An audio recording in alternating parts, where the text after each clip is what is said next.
All right, good evening, everyone. I'd like to call to order the Papillion La Vista Community Schools Board of Education meeting. Before we get to our regular board meeting, we have our hearing to set our final tax request. The purpose of the hearing is to hear support, opposition, criticism, suggestions, or observations of taxpayers relating to the 2023-2024 final tax request at a different amount than the prior year tax request. We do not have any public comment for this, so with that, then we'll go ahead and go straight to the presentation. Mr. Richards. Oh my gosh, I'm way ahead of myself. I'm up here, right here. I apologize. I was ready to stand up. Yep. Why don't we do the Pledge of Allegiance first? My fault.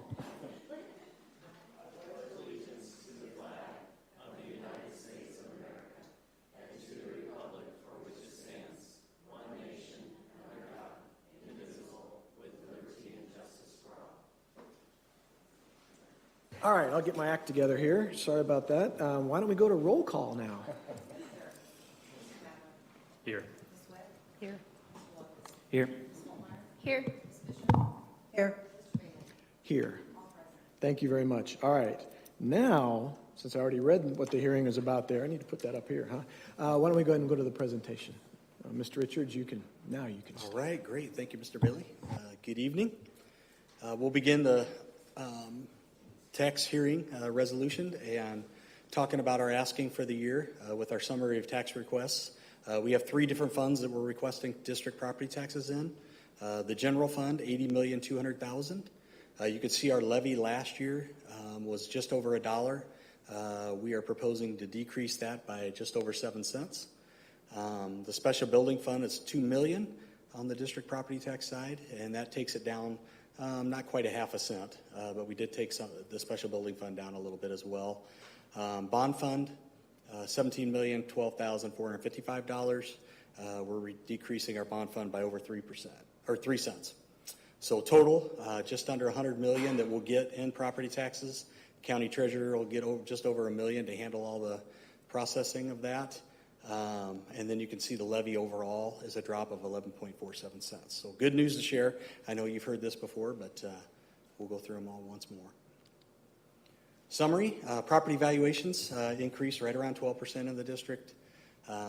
Continued home sales, doing well economically in the community with commercial properties and new housing developments still building throughout the district. State aid decreased by just over 9%, which typically happens when we see that property valuation increase. The state says you have more resources to handle your needs, so we're going to take away a little bit of your state aid. This year is a little bit different, as I'll get into in a second on that, though.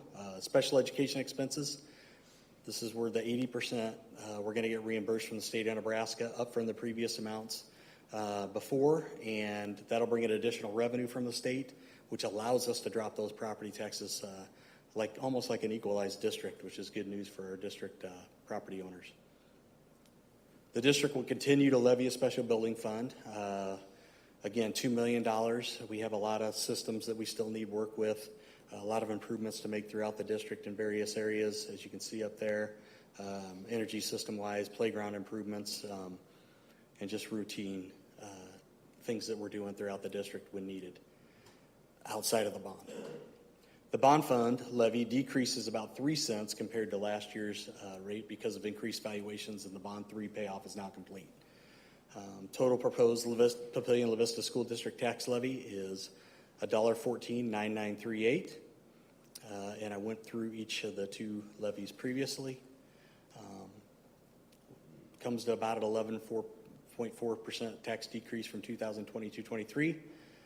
I will say, total revenue-wise, we look at two areas. I'm going to get into that here in a minute. But we expect to bring in about $144 million and spend about $144 million this year. The $144 million includes the one last stipend for all employees for those expenditures for this year. Just kind of next steps in the budget process. You can see tonight we're proposing the budget is on the agenda for approval. We'll submit that tomorrow, if approved tonight, to the state of Nebraska, Nebraska Department of Education, and Sarpy County Clerk. Then the final text request will actually be on the board agenda for approval on October 9th. This is some numbers I haven't shared with the whole board. I've shared it with our Buildings, Grounds, and Finance Committee, several senators. I actually testified on this last year when we were talking about district spending and school spending. I think schools have been probably an unnecessary target for the legislature over the years on how much we spend. They confuse that with property taxes. So we just want to be real clear with the senators that our state aid and property tax asking are our two main revenue sources. You can see each year for the last 5 years how we look at those things and adjust our property tax accordingly. So when state aid goes down, which it has every year, it's gone down over almost $10 million over the last 5 years. Property tax has to go up to make up that difference, and for the getting close to that 3% that we're going to need to increase our spending on annually. So you can see how we've done here. Between the two state aid and property tax asking from 1920 to 2021, 1.46% only. 21-22, we went up 2.39%. Last year, we went up a little more at 3.19% between the two askings. This year, we're going down because we're going to have that extra special ed money coming in. So you can see our district's been very responsible. You as a board have been very responsible in what we do, asking for not only the state money, but our property tax owners out there. We've been very diligent and making sure that we're not bringing in too much revenue more than we need. I did want to point this out because I found out yesterday that 23% of Nebraskans still are not filing for their property tax credits when they file their taxes each year in April. So we urge you to do that. I mean, this is one way the legislature has cut school taxes down for our constituents. They've done it through your individual income tax filing versus straight off your property taxes of your schools. So 30% of your general fund taxes are going to come back to you when you file, and it's going up more this year. We don't have that number yet, but last year was 30%. It started back in 2007 at 6%, and it's all the way up to 30% now, plus. So just encourage everybody to do that. That really makes school taxes more affordable for Nebraskans across the state. And with that, I'd do any questions or comments on our 23-24 tax asking. Mr. Richards, thanks for putting that together. You answered a couple of my questions already regarding the property tax credit and then the drop in state aid, but seeing it up there that $10 million in drop of the state aid over 5 years is not, it makes it tough on the property taxpayers here in the community. The other one I want to mention on top of the property tax credit is also the homestead exemption for those that are on a lower income or have a high level of medical bills that are, I think it's 65 or older. Be sure to look at the homestead exemption. I think those forms are due early in a year, but then they last the full year, and you can get a percentage of your property taxes reduced or completely waived, depending if you qualify. So if anyone would qualify for that, maybe look in and see if there's anything off that you can get. So I just want to throw that one out there as well. Yeah, thanks, Ms. Bandler. That is a good point. Mr. Richards, I want to thank you for the hard work that you put into this, as well as the Buildings, Grounds, Finance subcommittee that has been with you every step of the way. A couple of things just to share with our community and with the board that aren't in the slides, but I think are noteworthy. One, I believe this marks the 6th consecutive year that we've held the levy steady or we've dropped it. In some cases, this year being perhaps the best example, we've dropped it significantly. That's something that's very important to this board as well as this school district. I think the other thing that this board and this district keep a close eye on is our marginal tax rate compared to the other 10 school districts in the metropolitan area. In fact, if you just saw the Omaha World Herald article that was documenting some of these new dollars that Mr. Richards alluded to, listed out those tax levies. So I won't go through them line by line, but we often hear, Papua La Vista has some of the highest marginal tax rates in the metro. You will find we're actually in the middle of the pack towards the bottom, actually. There are a handful of school districts that have a lower marginal tax rate. There are several of our neighbors that have a higher, in some cases, a much higher tax rate than Papillion La Vista. So that's something we're very mindful of. For our taxpayers, we feel your pain. Everyone around this table is a taxpayer, either directly or indirectly. Whether you are a property tax owner or a renter, you are paying property taxes either directly or indirectly. We understand this is a high priority for all of us. Part of the reason that we find ourselves in these very difficult tax times, I'm going to quote our own governor who met with business leaders just Friday. Nebraska ranks 49th in the union, second from last, in terms of the state support for public education. So what does that mean? How is that relevant to a property tax owner? Well, guess who picks up the bill? When the state puts less into its public schools, the burden inherently falls on the local taxpayer. We can do better. We will do better. I'm convinced Governor Pillen understands that this is a priority. For every dollar that the state chooses not to put into public education, somebody else has to pick it up. And in the case of Nebraska, that's our local property tax owners. So thank you for the presentation. And for our taxpayers that are here tonight, thank you.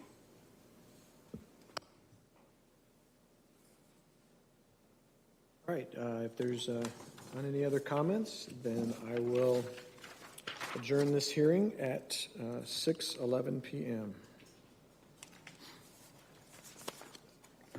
And I will call to order the Board of Education meeting. It's regularly scheduled.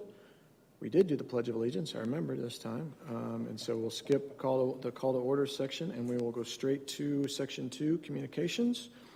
And under that, some recognitions tonight. Dr. Ickley. Thank you very much, Mr. Bailey, members of the board. For our longtime board watchers and our attendees, you will know that at least once a month we try to provide some recognition for either staff members or students that have distinguished themselves in some type of a way. Sometimes it's activities, sometimes it's athletics. More often than not, it's because of excellence in the classroom, which brings us to the two ladies who are with us this evening. And I think I saw both of them in the audience. Thank you for being here. What we're going to do is we're going to announce each one of these two, and then we're going to ask that they come down individually so that we can provide some recognition, a little bit of applause, and if family members are in attendance, we would invite you to come down and take pictures. So tonight we're recognizing one monarch and one titan, as you can see from the stage. From the screen, Annalise Erlbacher, who is a monarch, and Haley Waltz, who is from Papillion La Vista South.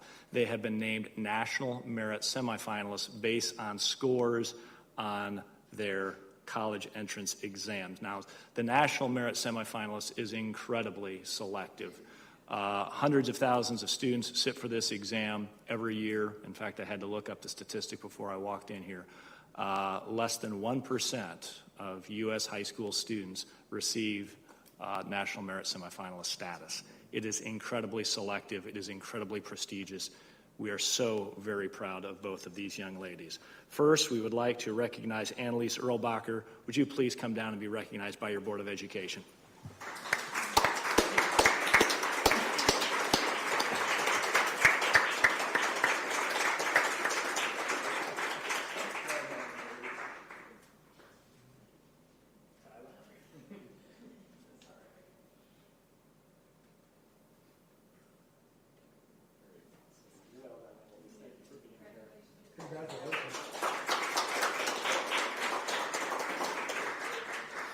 And our second honoree in this incredibly distinguished club is, again, Haley Waltz from Papillion La Vista South High School, and I saw Haley also. Please come on down and be recognized by your Board of Education.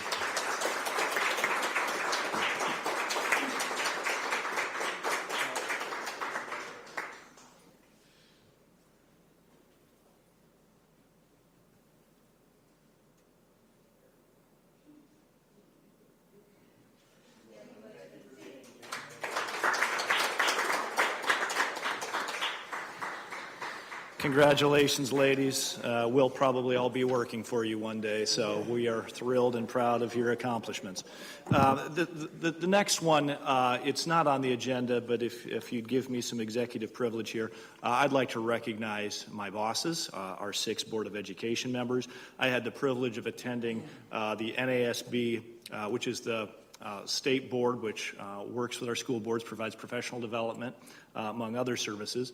And we had our area membership meeting just last week at the La Vista Conference Center. Not only did we have several of our board members recognized for outstanding service, but our board collectively received the 2023 NASB Board of Excellence for their leadership, for their professional development, and because they're really outstanding human beings that care deeply about our families, our staff, and our community. You've all heard me say this a number of times, but I'm going to say it again. You won't find a better group of individuals anywhere in the state. Of that, I'm convinced. And the Board of Education, as you're probably aware, is one of the very few elected positions that receives no remuneration whatsoever. There are no benefits, there are no pay, other than, as Ms. Fisher often reminds us in the spring, when they have the opportunity to attend end-of-the-year festivities, that's their pay, which is no small thing intrinsically, but doesn't put food on the table or put a roof over their head. I hope people know how many hours go in behind the scenes on behalf of our community, our kids, our staff, and our school district. It is no small matter, and they are volunteering their time to serve you. I'm just incredibly proud to work for them and the work they do. Could we please recognize our Board of Education, ladies and gentlemen?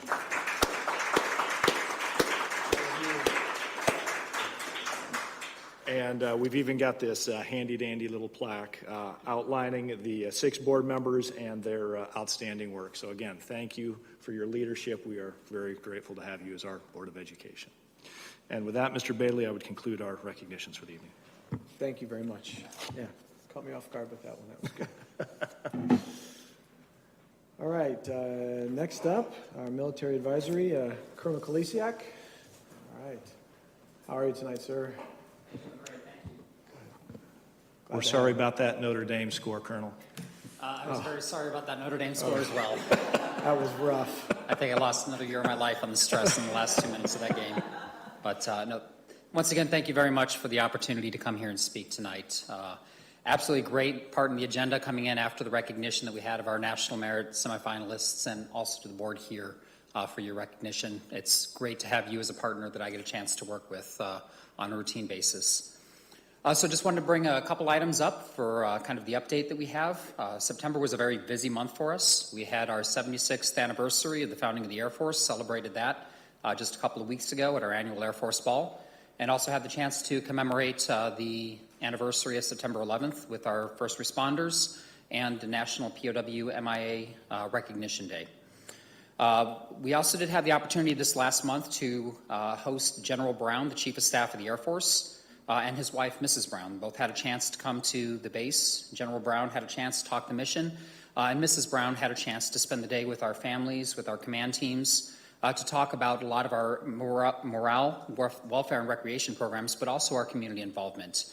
Had an amazing chance to be able to highlight the great partnership that we have with the school boards in the area, to include here at Papillion and La Vista. Unfortunately, we ran out of time with Miss Brown to be able to talk to her fully, but Miss Leanne, our school liaison officer, had a chance to actually then have a meeting with her via Teams later, via Zoom, for a chance to talk a lot more in depth about the working relationship that we have. One of the things that we found talking to Miss Brown and her conversation she's had with other school boards and other Air Force bases, some of the challenges they've had, and I'd like to be able to say here that many of the things she brought up were not issues that we've had because of the support that we have from the school boards, again, here, Papillion, La Vista being one of our primary ones. Things that you take for granted, their students take for granted, are challenges elsewhere. Things like individual education plans, making sure those are ready to go on day one for our students when they show up, for those that need it. For our families that come in during mid-school year, making sure the school is ready to take care of those families on day one, so long as we're giving you notice. Those are amazing things. And again, we now realize how hard you work every day, and your teachers and your school staff, to make that happen for us. We also had the chance, again, for Miss Leanne to go and visit the new State Adjutant General for the Guard side of the house, to talk about the relationships that we have there, and also to make sure that we're plugged in with the Guard. And our school liaison officer, Miss Leanne, also works not just for Offutt Air Force Base, but across the entire state. So a great opportunity for us to build a partnership with the Guard component as well here in the state. We also had our exercise, one of our large annual exercises, a chance for us to test some communications.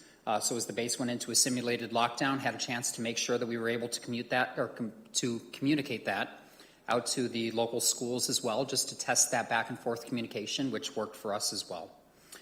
And then a couple items coming up. I'm sure many of you have been listening to the news and you've heard the potential of a budget not being passed here as we get ready to go into the next fiscal year. Right now, we're still very hopeful that Congress is able to pass a budget or to at least give us a continuing resolution to be able to operate this next year. But in the meantime, if that doesn't happen, we are developing our contingency plans for how we'll continue to go and operate the base. But for our families, and especially for our school children, we should not see substantial impact at all to that. So you'll continue to see them and being able to go to the schools, and you should see largely transparent operations in the base in regards to that interaction that we have with the schools. And then lastly, we know that this is a time where we're starting to look for impact aid requests. I've had a chance to sit down to draft our letter to our parents, asking them to make sure that they fill in those impact aid questionnaires and return those to the schools. I know it's a substantial way to be able to go and to help to resource some of the students, or resource for the students that we have here that are students or children, of military members or DoD civilians. So my ask is for anybody who's listening right now, or parents that might be dialed in, please, for those that have military or that are military or have DoD civilians that have children, please make sure that we submit those impact aid requests. And if there's anything that we can do to help to go and broadcast that and to be able to return those questionnaires, just please let me know what we can do to do that. We want to make sure that the school here gets to take full advantage of the impact aid program that we have. So anything that I can do on my end to help communicate that, I would love to be able to do that.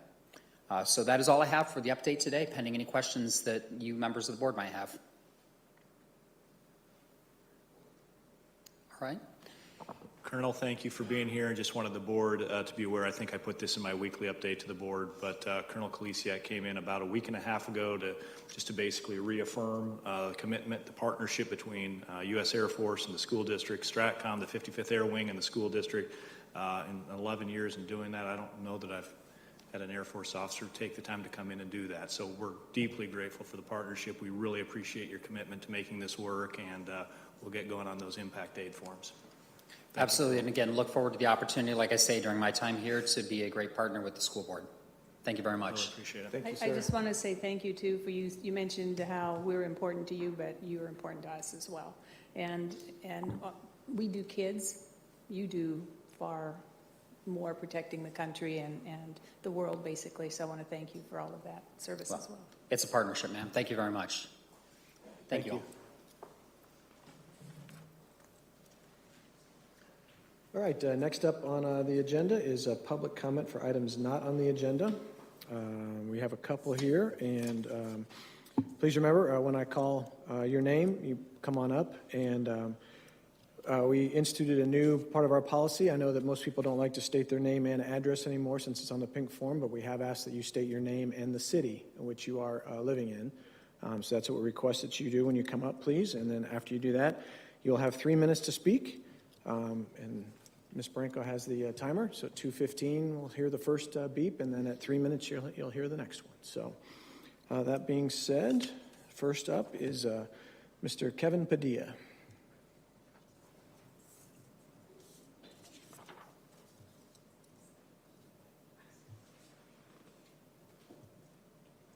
I brought a copy for any board member that's so inclined to take one, whatever. Thank you.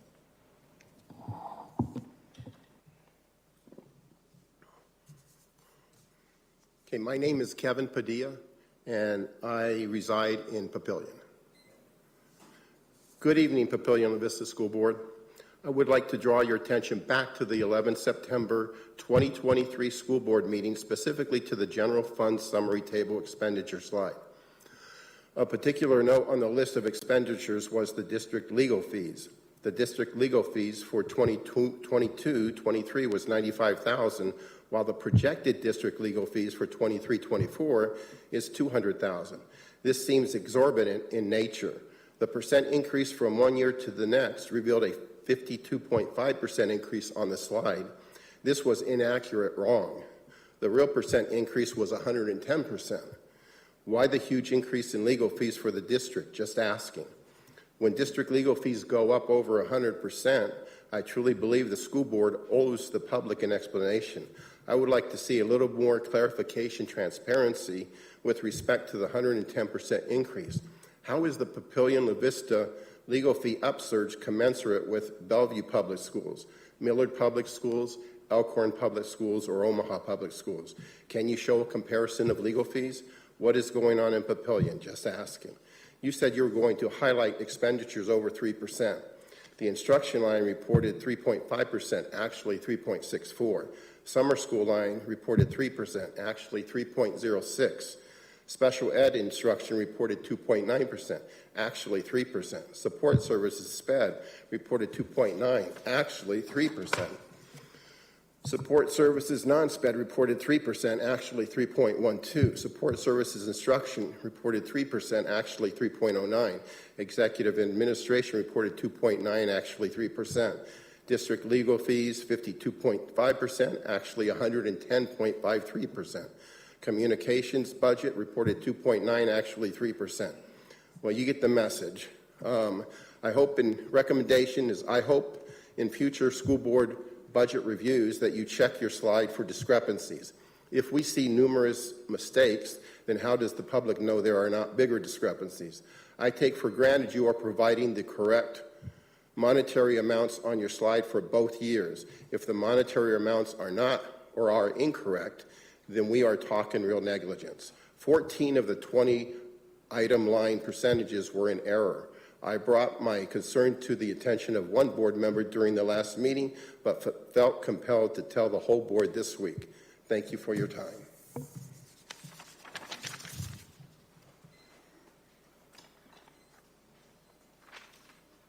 All right, thank you very much. Next up is Mr. Darrell Lechner.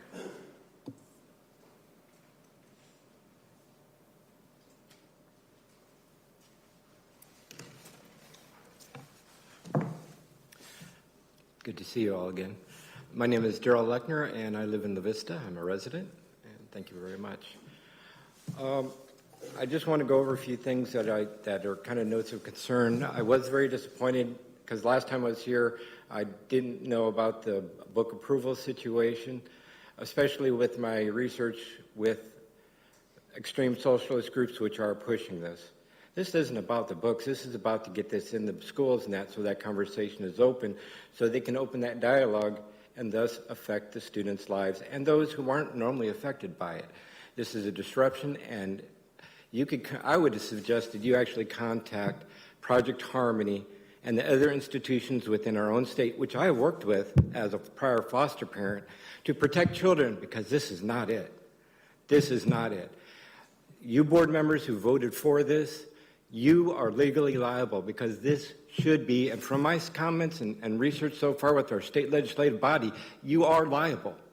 Understand that. That is a violation of our state law, putting our children at risk within schools, regardless of what they say or do. They're children. We are adults. I suggest you actually call in some people from Project Harmony. Like I said, I have seen this. I've dealt with kids abused.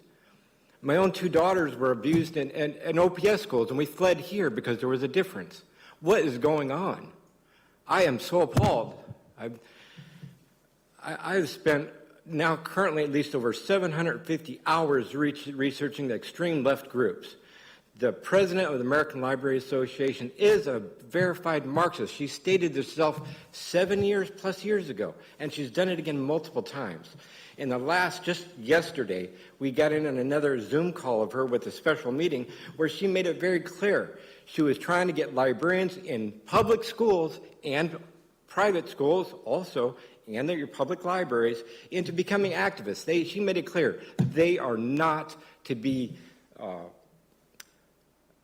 they're not supposed to be independent or not have an opinion on this. They are pushing and making this forward to make a difference, and not a good difference in our lives, because their main mission is to destroy our country. This needs to change quickly. I suggest you go back, look at this now, and make a different vote. Concerning the cameras in the classrooms, it wasn't that long ago when you had a person out here that made a claim that they were being attacked or abused out there, and you were talking about getting a camera. We have actual evidence of the American Library Association setting this up in our schools currently, and these teachers are coming in and they are pushing this, how to circumvent the system. Cameras are, Mona Investigations is a private investigator in Omaha, Nebraska. She has worked with this. Her phone number is 402-681-7310. I've worked with her before. She has over 30 years of experience and will help any parent's child protect themselves in school, because by state law, you can't violate it by your school policies. Thank you.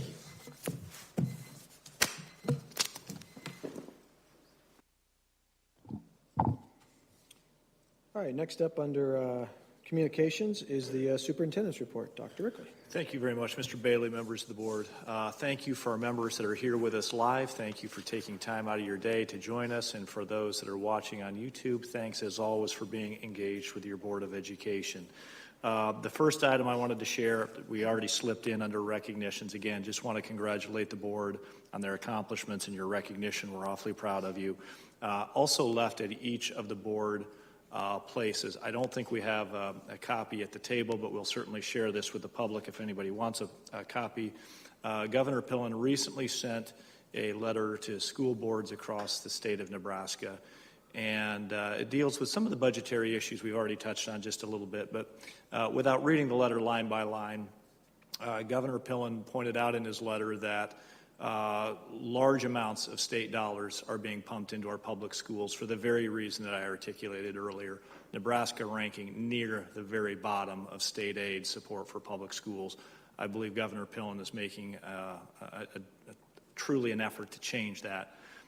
Part of his motivation, besides supporting public schools, of course, was that those dollars would be turned around and used for property tax relief. So in other words, increased dollars come in from the state through foundation aid, which we really don't get, but we certainly get the increased special education allocation that Mr. Richards talked about, and that we use those additional dollars not to necessarily increase teacher salaries, for example, not necessarily to buy more technology, for example, but to pass those savings on to our taxpayers. And that's exactly what we've done in the form of an 11.4% reduction in the levy. Keeping in mind that will not impact all homes equally depending on what happened to your assessed valuation. We understand that.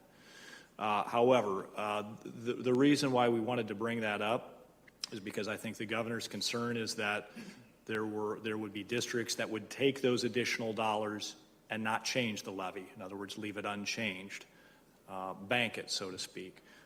We think that it's noteworthy that this district has chosen not to do that. In fact, I think when the World Herald ran its analysis of the 11 public school districts in Douglas and Sarpy County, I believe all of them were lowering the levy at least 1.5 cents. Obviously, we're sitting at almost an 11.5 cent reduction, and there were a couple that were even greater than that. So we just wanted to highlight that letter. It's statewide. Bless you, Shireen. We'll gladly share that letter if any of our constituents want to see it, but appreciative of the governor allocating those dollars, and just wanted our public to know that we absolutely did what the governor intended us to do, and that is use those additional dollars to reduce our levy. Also wanted to share with our community, and we'll be sharing this at every single meeting and sharing this on a variety of channels, is that we're going to change things up with the venue of our board location at least once, and if it goes well, we may do it 2, 3, 4 times. So the board has asked that we select a number of dates to do our regular Board of Education meetings in buildings for a couple of reasons, and Mr. Madler will correct me because I think this was his idea, and I like the idea a lot, for the record. I think, one, we want to get out into our parts of the school district that might attract a little bit more attention than coming down to our central office. If we're at Papillion La Vista High School, for example, we may get a different set of constituents show up than when we do it at our central office. So we're trying to make our board meetings as accessible to our public as possible. But I think the other thing that Mr. Madler brought up with me is highlighting some bond projects. We have a lot of work going on around this district, and it's taxpayer dollars that are supporting it, and we think it's important that our taxpayers see what's happening with their own 2 eyes. So we're going to give this a try November 13th, so we're trying to give you a full month and a half notice. So Monday, November 13th, we will be at Papillion La Vista High School. More information to come. We will continue to simulcast on YouTube. We'll continue to be very mindful of security. We've already contacted Papillion Police Department.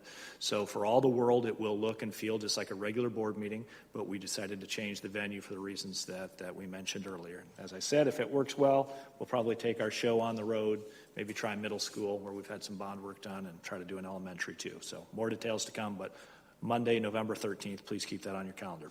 Also wanted to share with the community, we've got another community closet event coming up. Dr. Myers, who oversees the project, is in attendance on October 21st. We are collaborating with the city of La Vista. I believe this is at least the second time we've done this, to do a winter coat drive. So for those of you that are well aware, the Papillion La Vista Community Closet provides basic hygiene items, shoes, clothing items of all varieties for some of our most vulnerable families. We are doing absolutely critical work in this area. The focus of this one, though, is on winter coats, gloves, mittens, hats, things of that nature. With the winter months just around the corner, we want to make sure that our families and our kids are well taken care of. If this event is half as successful as the first one we held, I think Dr. Myers can correct me, I think we had over 150 families that we were able to serve, and some of them were lined up outside our doors as early as 6:30 in the morning. So if that doesn't tell you that there is unmet need in the community, I don't know what will. Dr. Myers, thank you for your leadership. Brett also talked a little bit about buildings. Your bond dollars, both as we finish up the 2018 bond as well as the new 2023 bond, are coming fast and furious. I was at Papillion La Vista South earlier this afternoon. They are scraping dirt on the baseball field. They are also scraping dirt at Fricke Field. We are holding off on the softball field because softball is a fall sport. We'll get to that before the school year is up. But we're making good progress there, as well as irrigation systems and playgrounds that Brett highlighted in his budget hearing. Finally, wanted to highlight it's a special week for Papillion La Vista South. It is homecoming week. Big game on Friday, and next week is homecoming for our Monarchs. So back-to-back homecoming weeks. Congratulations to the homecoming court that has been announced. Monarch will come later.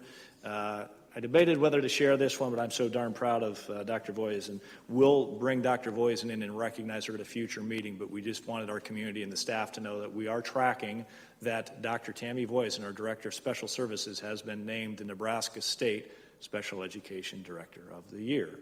And Cabinet, a few others were able to go down to Lincoln. It was a surprise. A couple of our family members joined us at the Cornhusker Hotel.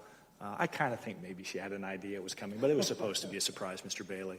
So anyway, to have one of our administrators named the very best in the state is a pretty special thing. So Dr. Voisin, if you're watching at home, we will get you here later and provide a proper recognition. And with that, Mr. Bailey, I'd conclude my superintendent comments. All right, thank you very much. Yeah, that's fantastic for Dr. Voisin. All right, next, item E, board reports.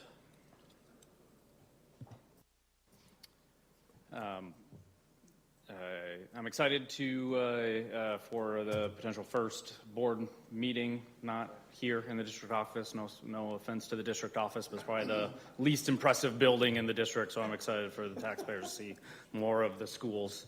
And again, if people don't like that idea, feel free, marcus.madler@plcschools.org. You can email me if you don't like the idea, and we'll chat through. But hopefully, I'm excited. I think it'll be a good opportunity for the community to get out more into the schools.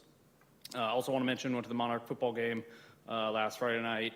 You know, you had the rain, which wasn't great. I think we fled to the cars in the third inning there, but great community turnout on Friday night against Benson, so it was a great turnout. Also went to the PTO night at Papio Fun Park 2 Fridays ago for Terra Heights. So just want to do another plug for if you have kids in the elementary schools to reach out to those PTOs and see if you can get involved. They're always looking for good volunteers and people to have come up with ideas for events. And then had the NASB dinner last Tuesday night. They had a couple sessions for us to go to. So I did the session on the last legislative session with the different bills that were passed, and then the school insurance pooling and how insurance works here in the state for the school districts and what we're part of. So I enjoyed the conversations. I enjoyed hearing from those experts in those areas again, just as another reminder in those areas for me to be just more on top of. And that's it. I also attended the event Mr. Madler was just discussing, and one of the things that's, aside from the classes that you get to go to and that, is just that opportunity to meet with board members from other districts across our local area. We did do some finance talking and had some conversations about the changes in the way special ed is being, finally being covered at a higher percentage level. So lots of good, it's a good time to talk about things that we may be experiencing that are similar, as well as things we may be experiencing that are a little different. Gives you a chance to get someone else's perspective. So that was an enjoyable evening. I always find that to be a good opportunity for those conversations. I also attended and agreed with everything that both you and Mr. Madler said. I'll name the sessions we were able to go to, and what we do is at the event we decide to divide and conquer, so everybody goes to a different event so we can share the information that we've learned. So this year we had Everything But the Kitchen Sink, which talks about policies. We talked about effectively engaging your community, board governance essentials, look at the present and future of the legislative year, the alley cap insurance, and this one had a fun, superintendent's evaluation. So always good to see other people from different districts, including their administrative staff sometimes, like Dr. Rickley was there as well. And the recognitions are nice to see all the different board members who receive recognitions from all of our metro area. So great time.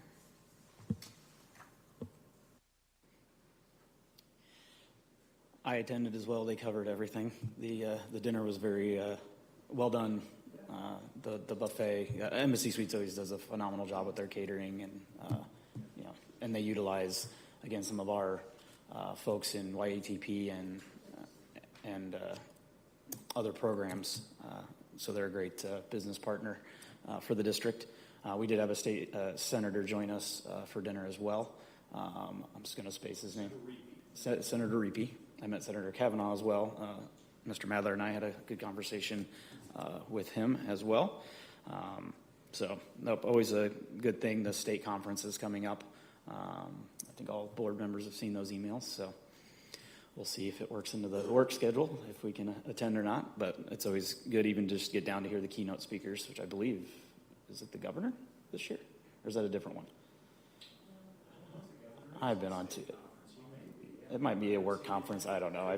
I've seen too many conferences lately. So I attended this afternoon. Liberty hosted a middle school cross country race up at Papio South. Typically, the middle school ones are somewhat smaller. There's normally 6, 7, 8 schools. Papillion La Vista South hosts the state middle school cross country race, which is coming up in a few weeks.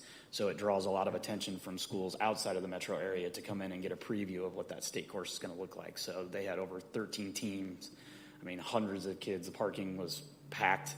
It felt like a football night for cross-country runners. So it's a very challenging course. I've been over it a few times. They've modified it this year, both for high school and the middle school. So it's always a well-run event, and the high school coaches weren't around to normally run it. They were out in Kearney for the Kearney meet this afternoon, and I think we had some good success for both Monarchs and Titans out in Kearney. It's also a state course preview that they do kind of middle of the season, so it was always fun to go out and run in Kearney, and it was probably hot out there like the last time I ran it, 20 plus years ago. So it's great. It's at Kearney Country Club. It's always a well-designed course, and as my mom sent me pictures, they have modified it shockingly in 20 years. So little different start, but the same finish. Those of you that have never gone to a state cross country race, it's amazing. The finish, it's on a golf course, and it is literally surrounded by hills. In the crowd around, it's really cool to come in, really in a tunnel almost, for a pretty long finish. So it's always exciting. So that's what I've done since the last board meeting.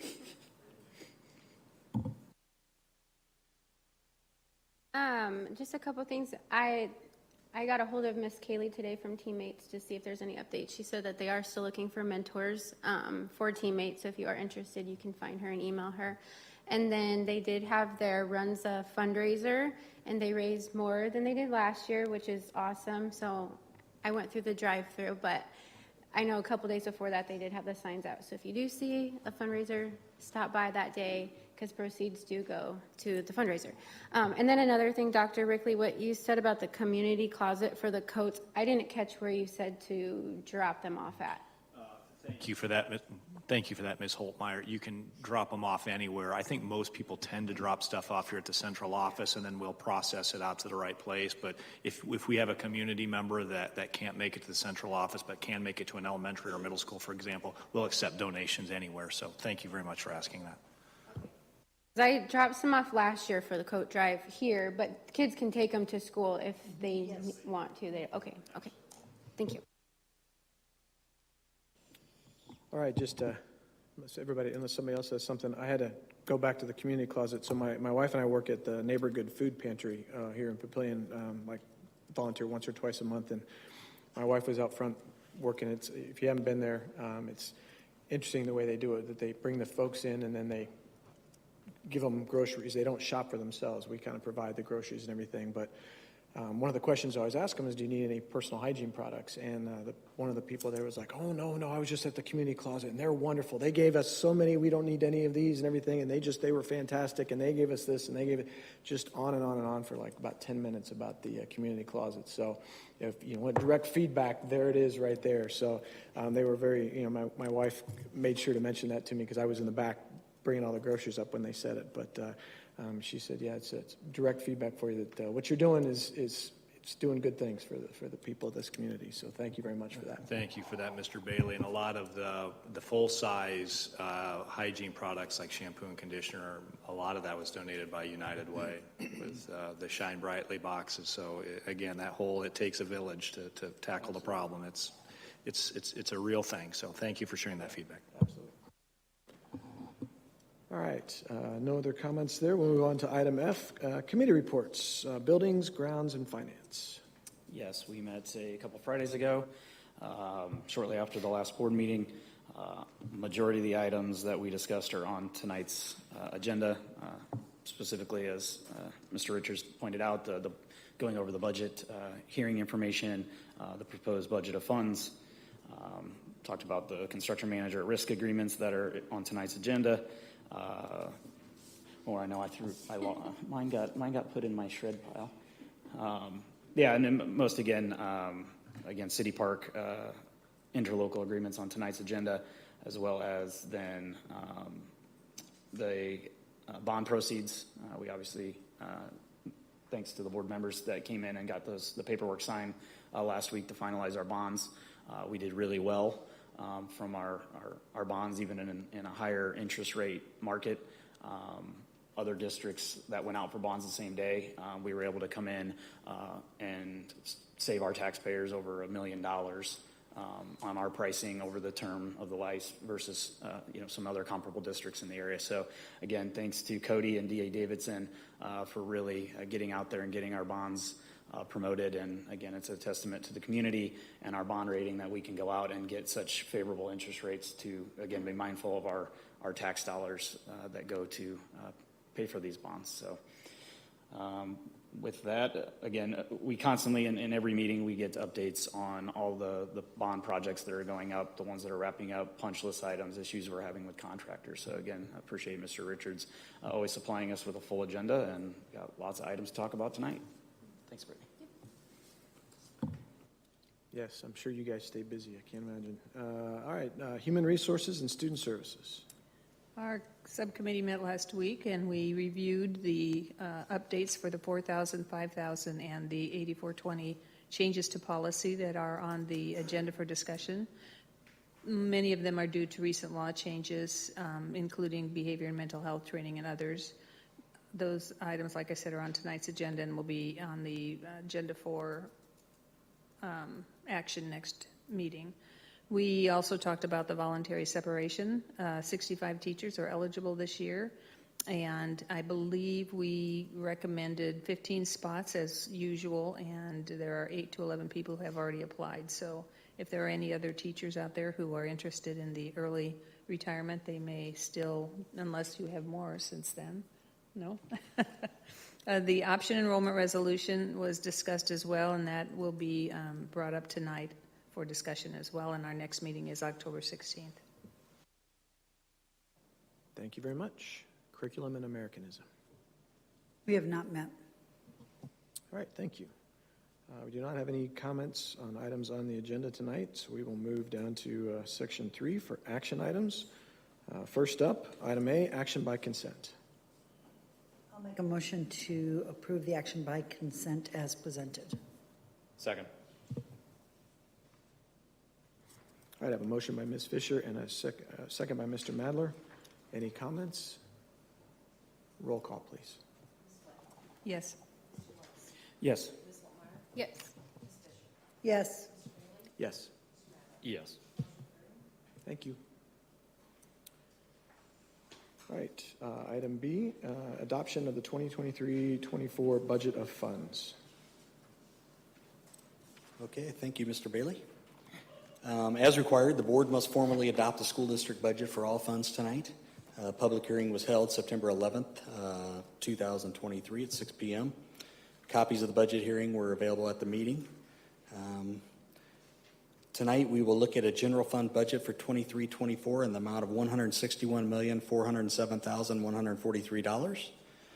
An amount for the depreciation fund budget in the amount of $2,688,468. The special building fund budget in 23-24 in the amount of $32,550,000. The bond fund budget for 23-24 in the amount of $22,500,000. School nutrition fund budget for 23-24 in the amount of $8,600,000. Cooperative fund budget for 23-24 in the amount of $190,202. Student fee fund budget for 23-24 in the amount of $1,250,000, and the activity fund budget for 23-24 in the amount of $3,600,000. And we would go ahead and recommend the board adopt the recommendation for the motion presented. I'll make a motion to approve the adoption of the budget for the 2023-24 through the attached budget resolution and state budget forms 2023-24 as presented. Second. All right, thank you. Motion by Mr. Lotus, a second by Mr. Madler. Any discussion? No, I just want to, again, for just one more time for the public. So the general fund budget increase from the prior year to this year was 3%, correct? Yeah. Again, I just want to commend you and your team on providing buildings, grounds, and finance with all the information, all of our expenditures. As a CFO, to be able to come in with your annual budget only increasing 3% in these inflationary times, we are into committed agreements already with our 2-year agreements with a majority of our staff and support staff is pretty incredible. Everything costs more right now, and everybody at home is feeling it as well. So appreciate you really getting into the details and keeping that budget at a minimal 3% when that's not even staying up with inflation. So appreciate that. And Mr. Richards, or you want to talk directly, we had the comment tonight regarding the budget increase, specifically on the legal fees. Do one of you want to take the why behind that one, since we're talking about the budget? Yeah, thank you. Actually, our budget and our expenditures on legal fees have been escalating quite dramatically.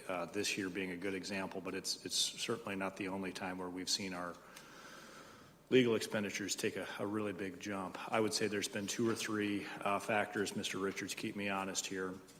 I would say, as we've seen the number of public records requests come up, whether we like them or not, very frequently they include a level of detail that we need to consult legal counsel on. So when we get public records requests, sometimes if it's a very straightforward request, we don't need to consult with legal counsel. We'll just run the request and we'll process it that way. Some of the requests from both private citizens as well as outside agencies, the media will frequently do FOIA requests, for example, that get complicated in a hurry, and because we want to make sure we're complying properly with those FOIA requests, we'll consult with legal counsel. There have been a number of issues dealing with complaints, for example, that constituents have filed. If a constituent files a complaint that gets referred to accountabilities and disclosures, for example, the Attorney General, for example. This is public information. This isn't confidential information. We had a constituent file a complaint that we didn't handle public comment properly. We want to make sure that we are doing what we are required to do to comply with those complaints. Therefore, we are consulting with legal counsel. And I think a third driver that immediately comes to mind, we've had lawsuits. It's not at all uncommon, whether it's founded, whether it's a well-grounded lawsuit or not. It is our obligation to protect our taxpayers. So if any time somebody files a formal complaint or indicates that they will seek some type of a legal remedy or litigation, the very first phone call we're making after we inform the board is typically legal counsel. So as those types of issues become more common, which unfortunately they have, we're just using our school attorney a whole lot. Brett, am I leaving out any of the big buckets that you're seeing?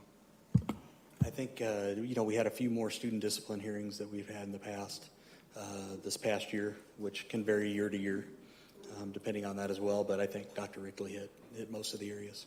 What about those contracts? Yeah, the contracts, the new CMR, the policies associated with that cost a little bit as well. So, yeah, we've had a kind of a exceptional year. We hope it's not going to continue to be at that amount per year, and hope it goes back down to a normal level this year. But we got the budget in there for that purpose. Appreciate it.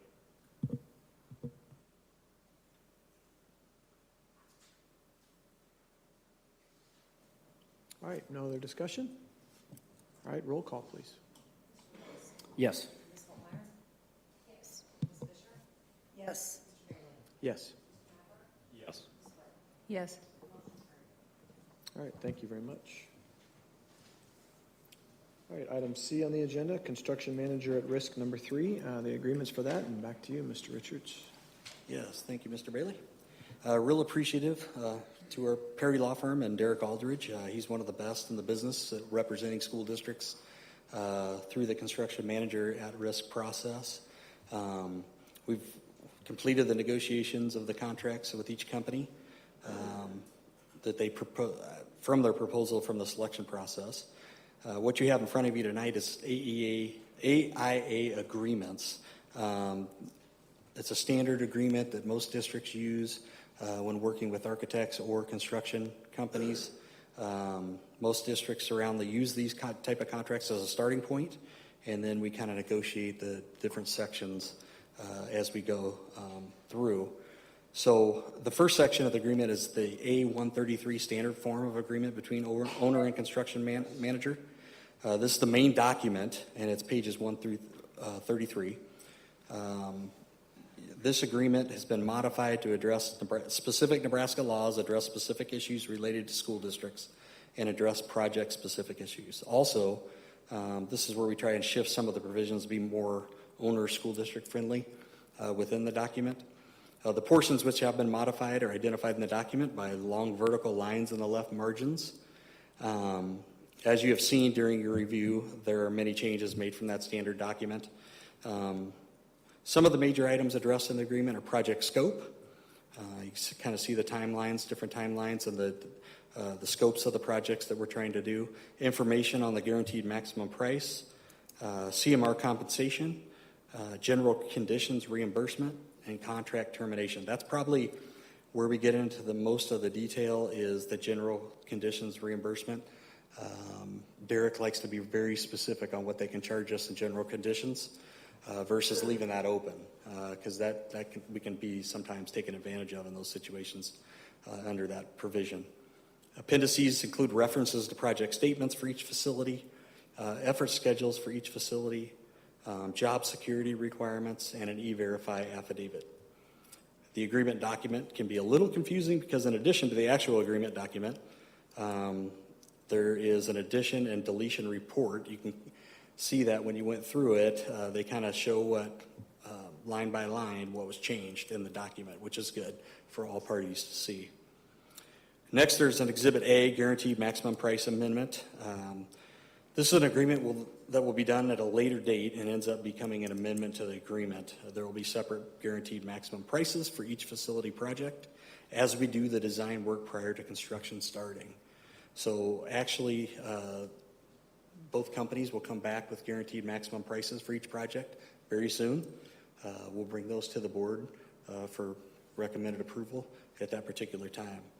So you'll see those coming in the next few months on those projects. The approximate dates for approving and signing each GMP are listed with each project, also in Appendix A. The third document in each agreement is A133 Exhibit B, Insurance and Bonds. This document kind of sets forth the insurance requirements for the construction manager. One key requirement for the school district is builder's risk insurance, which we usually work with the CM, mostly with Alley Cap. In my experiences of doing that, we'll get the coverage through them. It tends to be a little bit cheaper. The final document in each contractor's agreement is the AIA A201, General Conditions for Construction. And this includes a detailed description of rights, responsibilities, and obligations for the owner and contractor of the project. It's a long document consisting of about 69 pages and usually causes the most scrutiny of the contractor. This document is modified as shown by the vertical lines again on the left margin. As you can see throughout the modifications of the agreement, our attorney is very thorough in protecting our school district, which is why we use Derek for these type of agreements. The fees are listed within each contract. There was a correction over the weekend on paragraph 1 of page 44 that we did notify the board of this morning and corrected it on the posting with Kathy Baranko, and is correct on our website at this particular time.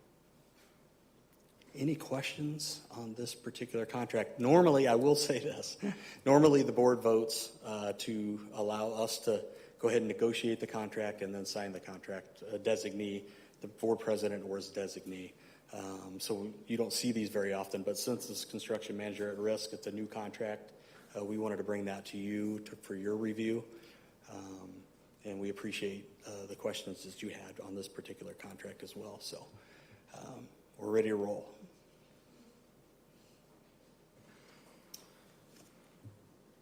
The Board of Education of this school district hereby approves the construction manager at risk agreements between the school district and Sampson Construction Co. Inc. and Boyd Jones Inc.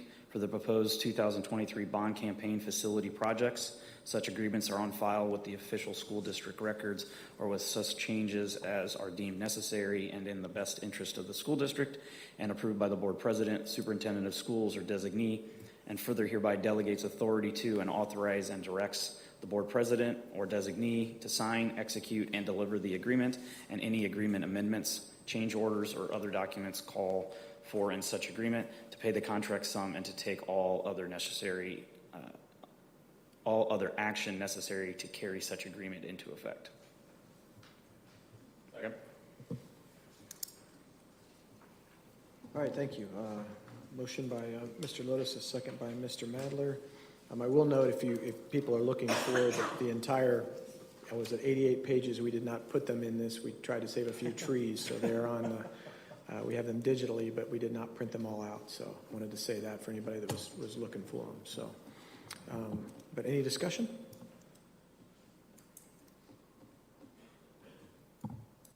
All right, no discussion, then roll call, please. Yes. Yes. Yes. Yes. Yes. Yes. Thank you very much. All right, item D under our action items is policy 4143, temporary early retirement. We'll give you a break, Mr. Richards, and Dr. Settles. Yep, thank you, Board of Education. So before you, in your packet, you have updates to 4143. Happy to report the only updates that you have in there are date updates. So that's something we're required to update annually.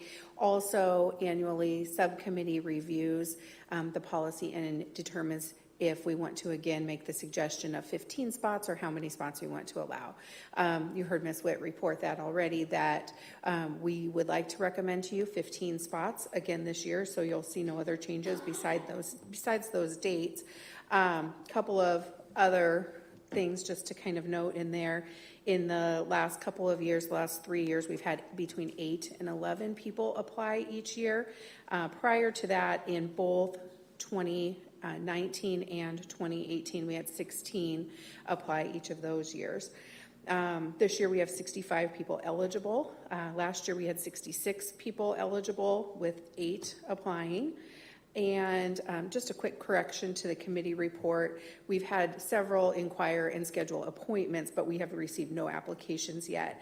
Staff actually can't apply until after you approve this. So after you approve it, then I send them out a message that includes the entire policy and the application for it. But then I'll do individual meetings with everybody who is interested in it, and they have to have the application in by December 1st. If we do receive more than 15 applications, then subcommittee will take a look and determine whether or not to bring you more applications or not. Obviously, 65 applications would probably be unreasonable, but somewhere close to the 15 might be something reasonable to talk further about. I think that's everything on that. Just again, we're making the recommendation to take action on it tonight, since the only updates were the dates on there, and we will like staff to have as much time to think about this as possible. So if more than 15 people do apply, how do you like determine who gets it? Like who turns it in first, or who's worked the longest? So there's 9 criteria in Okay. there that can be looked upon to decide how to determine it. And we would have to look at those actual applications and determine it. So, but there's things like some people, it might be the last year they're eligible for it. That would be definitely something we'd want to look at. We might look at who turned it in earliest. You can look at high need areas a lot. There's a 9 different criteria listed. Sorry for messing up the notes. No, you're perfectly fine. Like I said, several people had scheduled appointments though. Great. Yeah. Okay, I'd like to make a motion to approve the total of 15 applications for the 2023-24 school year for early retirement. Second. Thank you. A motion by Ms. Witt and a second by Ms. Fisher. Any further discussion or questions? All right, roll call, please. Yes. Yes. Yes. Yes. Yes. Yes. All right, thank you very much. All right, that ends our action items, and we're going to move into our section, or 4, sorry about that, for discussion items. The first up will be the City of La Vista interlocal agreement for the city park. Breaks over, Mr. Richards, back to you. So city park on a local, tonight is discussion only on this, so I apologize, there's a recommended motion within your summary sheet, but this is discussion only. It's similar to the city of Papillion. This agreement would start November 1st of 2023 and go for 25 years within the agreement, very similar to what we did with the city of Papillion. Any improvements outside of agreement will need to be approved by the city administrator. So we have our built-in bond improvements that we're doing within the agreement, and then anything improvement-wise that we want to do afterwards, we take to the city administrator. Number 7 and 11 shows what we're responsible for maintaining and insurance-wise. So we did get that settled. It's very similar to the city of Papillion we settled on. We're glad to use our insurance carrier for those any property damages. We know and trust AliCap. They've been a good partner in the past, and we know they're reliable to do that. Is there any questions that you've seen throughout the document?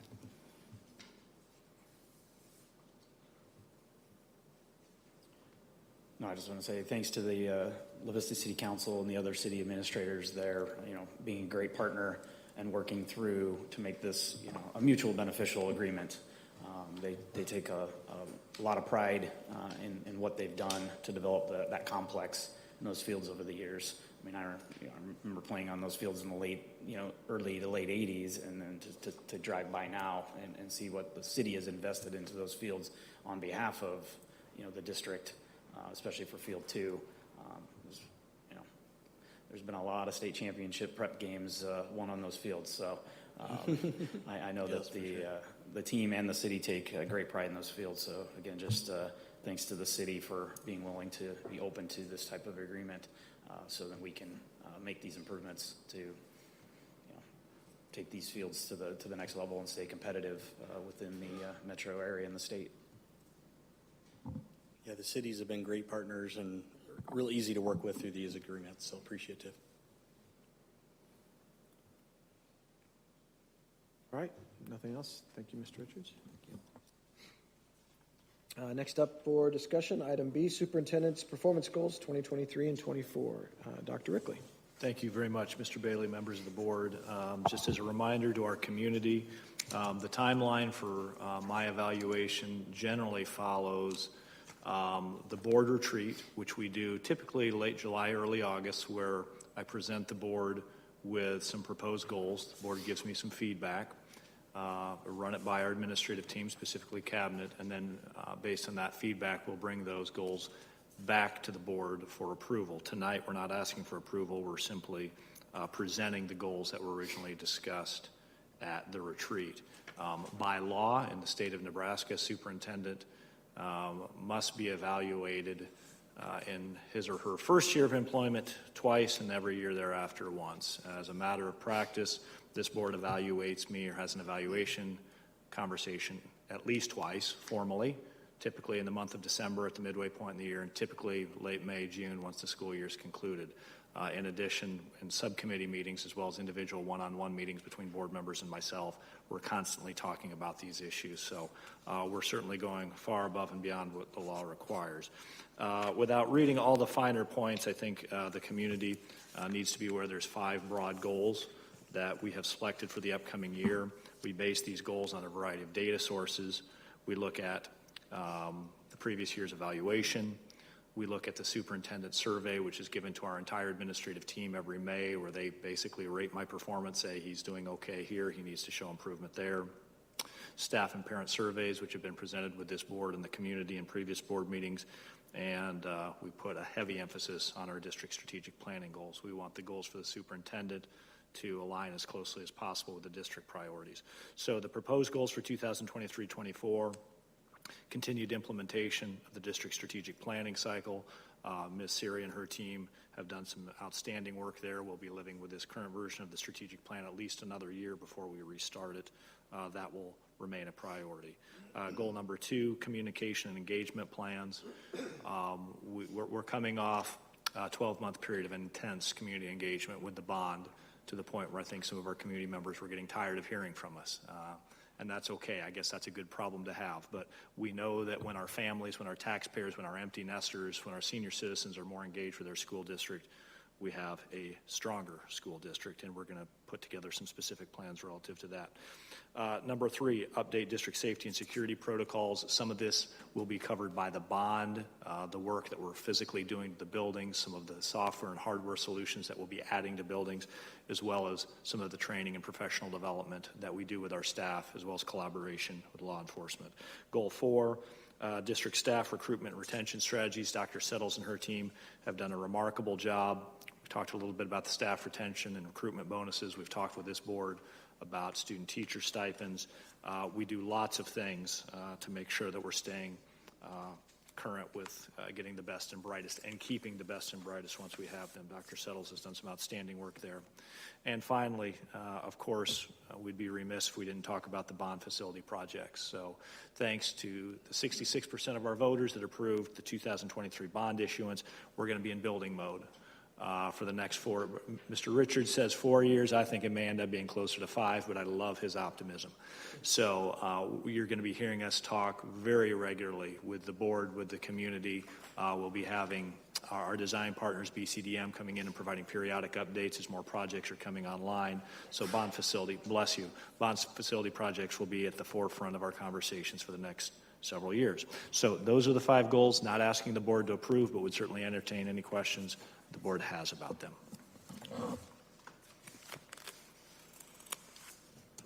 Any questions? Any discussion for Dr. Rickley? All right. Thank you very much. Thank you. Next up, item C, policies 4,000, 5,000, and 8,000 updates based on our legal updates. Guess it's Dr. Myers, Dr. Steele, and Dr. Settles. Yep, you bet, and they are on their way up, and I'm going to ask them just to kind of review these as several of them were precipitated by some of the things that came for student services out of the legislative updates. But through the process of looking through those, we did find a few other items to have you address as well. Thank you, Dr. Myers and Dr. Steele. Good evening. Dr. Steele and I are happy to come present these updates to you. These updates are based off, just as Dr. Settle stated, legal updates and guidance that we have received. The first policy update is actually a new policy. It's 4016. Under personnel, and it is written to comply with Providing Urgent Maternal Protections for Nursing Mothers Act, or the Pump Act for nursing mothers. So that is the purpose of that new policy. Policy 4017 is also new, although probably not very new to staff. It is a requirement by law for staff to receive 1 hour of behavioral and mental health training with a focus on suicide awareness and prevention.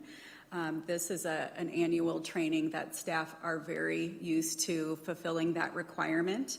The Nebraska Department of Education has developed a list of approved training materials, and we will be sharing that information with staff very, very soon. Policy 5004 has been titled Option Enrollment, and we just did a little house cleaning here in addition to updating some legal updates that are noted in that policy. We took in-district transfer and option enrollment language out of Policy 5001 and felt it was a little bit more appropriate to place them in 5004 as it has been titled Option Enrollment.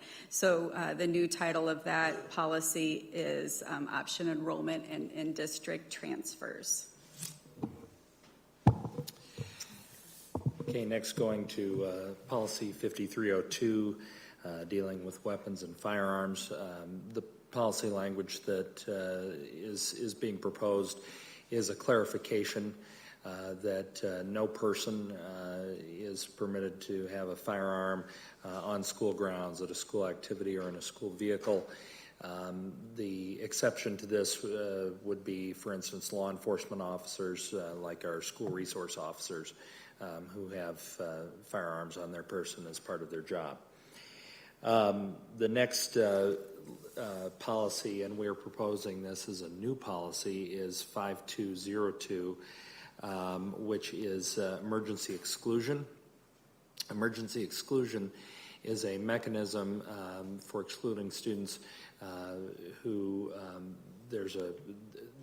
for some reason there's a threat of harm to themselves, to others, or to the learning environment. It had previously been, this exclusion had previously been under the policy dealing with student discipline.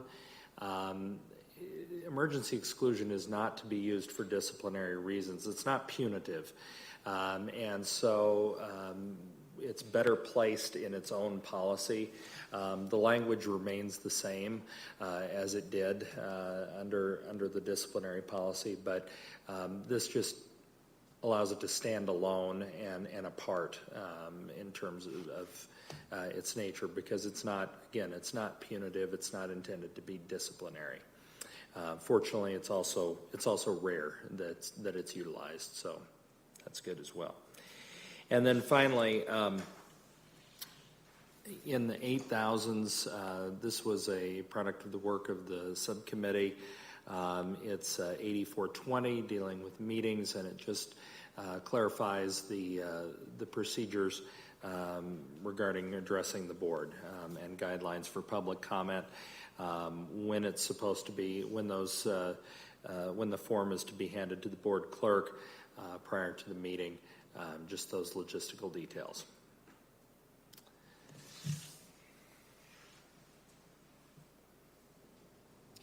All right, thank you very much. Any questions or comments? All right, well, appreciate all the hard work. Thank you very much for that. Thank you. Stay put, right? Oh, yeah, that's right. I think you're probably staying, right? Yeah. Option enrollment resolution, our next one, item D, up for discussion. So I will turn it back over to you two. All right, I'll get it started, and then Dr. Steele, please add. We are sharing with you a proposal for the option enrollment resolution. Nebraska law authorizes the Board of Education to adopt a resolution no later than October 15th of each school year, declaring a program, class, or school unavailable to option students for the next school year due to lack of capacity. And so this law requires that October 15th deadline. We are absolutely planning for the 24-25 school year. At this time, what we are proposing to the board is consideration to continue to close both Ashbury Elementary and Prairie Queen Elementary for the 24-25 school year. And that is due to the projected growth numbers I know you all are well aware of.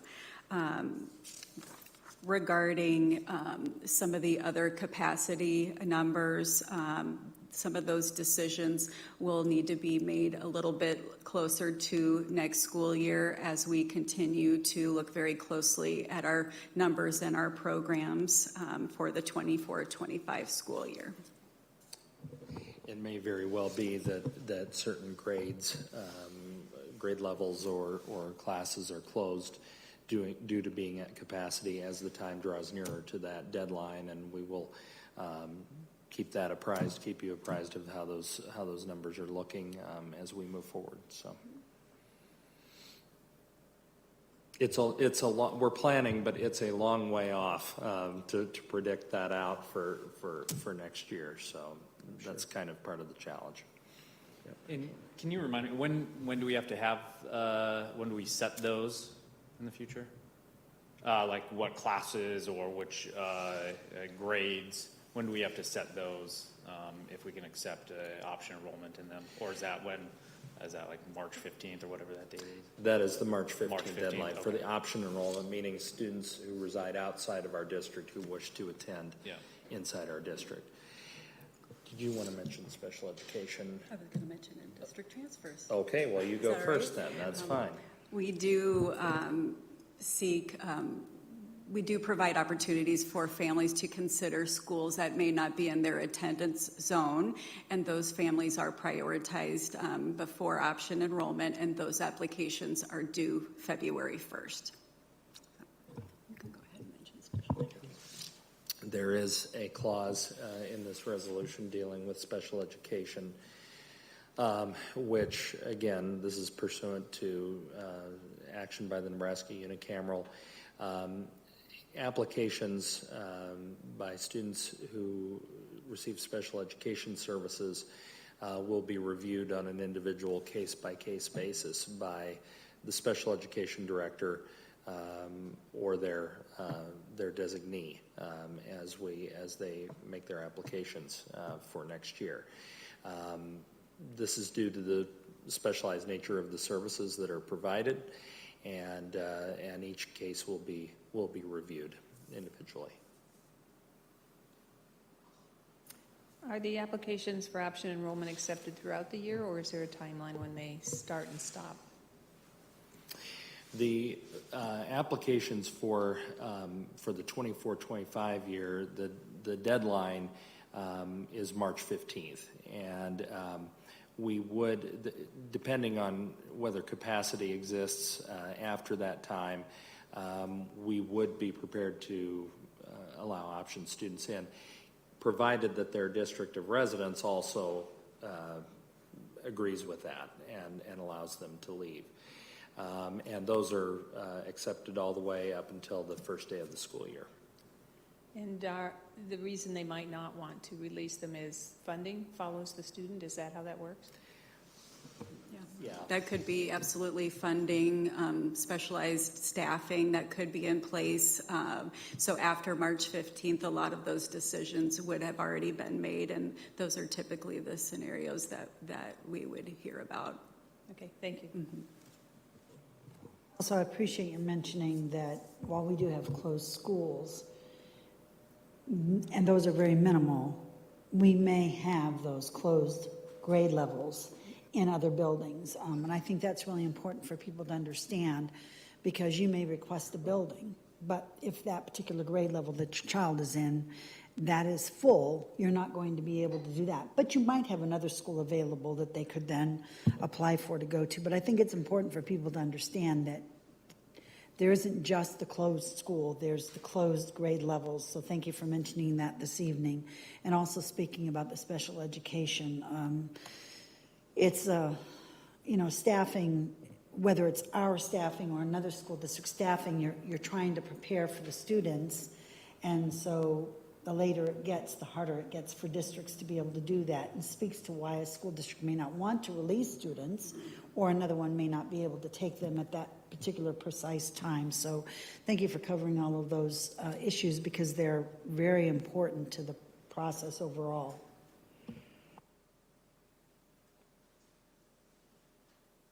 When you guys were just saying release the student, are you talking like from out of the district or within our district? So it would be if after March 15th, let's say that the student resides in Omaha Public Schools. Okay. And they want to attend our district, it would require a representative from Omaha Public to sign off on their option enrollment into our district to release them. Okay, thank you. I wasn't hearing like if it was from like Papillion to Papillion, It or- could be either okay. way, yeah. Okay. Oh, it can be Absolutely, either for way. sure, yeah. Oh, okay. Okay. Thank you. Got it. All right, any others? But not from like Papillion School to Papillion School, right? Correct. Not in district, just for option enrollment. Yeah. All right, no, sorry. Glad we got it cleared up. That's a good thing. This is all good. That's why we got them here. So anything else from anyone? All right, thank you very much. Thank you.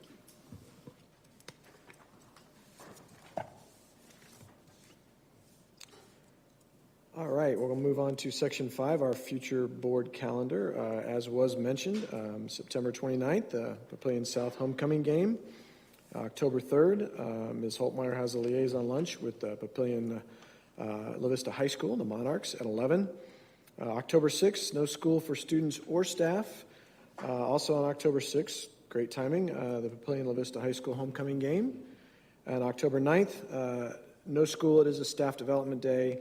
And also on October 9th, our next Board of Education meeting held here at 6 o'clock. So seeing no further business before this board, I'll adjourn at 7:27 p.m.